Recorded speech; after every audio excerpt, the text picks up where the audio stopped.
Todd's Carpet and Tile Cleaning. Call or text 702-595-0488.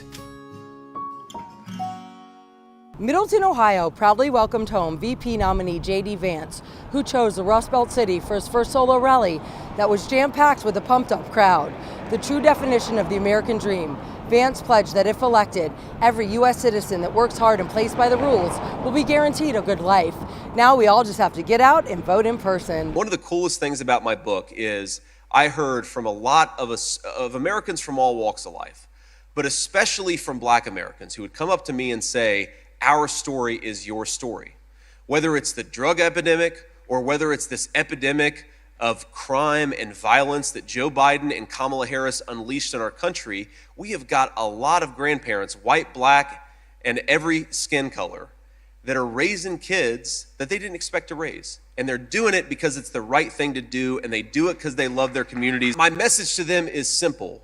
I will fight for you, because if it wasn't for a grandma like that, I would not be standing here today getting to run as your next vice president. Genuine JD never ever forgets where he came from. When I see her give a speech, and she talks about the history of this country, not with appreciation, but with condemnation. And look, of course, every country, just like every family, certainly mine, has its pockmarks, right? Not everything's perfect, it's never gonna be.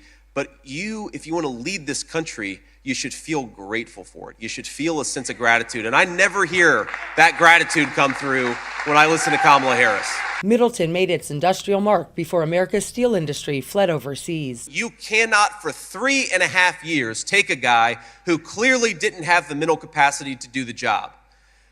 Kamala Harris lied about it.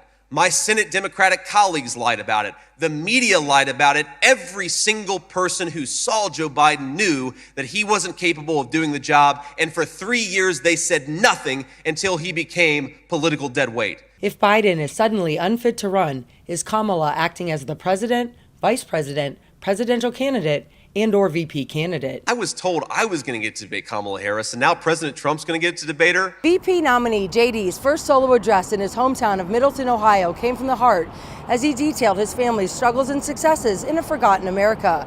For News 25 Las Vegas, I'm Maria Centers.